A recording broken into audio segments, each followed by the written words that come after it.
বলতো মন্টু, কোন জিনিস ভিতরে ঢোকার সময় শক্ত হয়ে ঢোকে আর বেরোনোর সময় নরম এবং আঠালো হয়ে বেরোয়? এটা আবার কেমন প্রশ্ন? আরে হ্যাঁ, বল না দেখি। খুব পেকে গেছিস তুই দেখছি। হ্যাঁ, আমার লজ্জা করছে ভাই, আমি পারবো না। তোর মাথায় কি ভালো ভাবনা আসে না? আচ্ছা ঠিক আছে, বল তো তুই উত্তরটা কি হবে? ইস, কি সোজা একটা উত্তর, তাও পারস না। চুইং গাম রে, যখন আমরা মুখে ঢোকাই তখন শক্ত থাকে, আর যখন আমরা চুইং গাম চিবিয়ে মুখ থেকে বের করি তখন দেখবি নরম এবং আঠার মতো হয়ে থাকে। সেটাও পারিস না। ইস রে, আমি ভাবছিলাম কি না কি। আচ্ছা আরেকটা প্রশ্ন করি তাহলে তোকে। আচ্ছা নন্টু বলতো, দুই হাত দিয়ে ধরে দুই পা ফাঁক করে কাজটা এমন ভাবে করে যে পুরো মানুষটাই নড়ে। এই ঢ্যামনা দুমুন একটা, এইটা কোনো প্রশ্ন হইলো? বেশি করে কে বাসস? আরে ভাই দেখ, এটা কোনো খারাপ কথা না। আচ্ছা তুই বলতো তাহলে কি শুনি।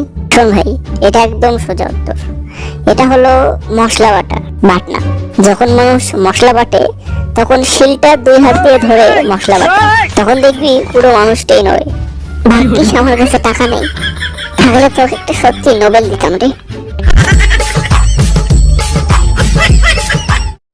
হ্যালো, আমার কথা শুনতে পাচ্ছ? শোনো, আমি কিন্তু ড্রাইভারকে চাকরি থেকে তাড়িয়ে দেবো। কেন, কি হয়েছে? এই নিয়ে আজ 3বার হলো আমি ওর জন্য মরতে মরতে বেঁচে আছি। ওকে আর একবার সুযোগ দাও না প্লিজ। হোমওয়ার্ক বের করো। ম্যাডাম, আপনার আমাকে কেমন লাগে? So sweet. তাহলে মা বাবাকে কবে পাঠাবো আপনার বাড়িতে? কিসের জন্য? কথাবার্তা পাকা করার জন্য। কি ভুলভাল বকছো?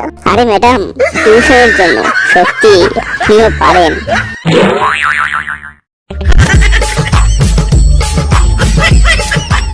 তাই জানিস, আগেকার বাচ্চারা ঘুম থেকে উঠে বলতো, সকালে উঠে আমি মনে মনে ভাবি, মনে মনে বলি, সারাদিন আমি যেন ভালো হয়ে চলি। আর এখনকার বাচ্চারা অন্য কথা বলে। কি কথা? হে ভগবান, কাল রাতে 3টা পর্যন্ত যে মেয়েটার সাথে চ্যাট করলাম সেটা যেন ফেক আইডি না হয়। সাথে কি আমাকেও ঠুকলি? এই যে আপনাকেই বলছি, আপনি যদি এখনই একটা লাইক দিয়ে চ্যানেলটা সাবস্ক্রাইব করে না দেন তাহলে আমি এখনই চুইংগাম খেয়ে মারা যাবো।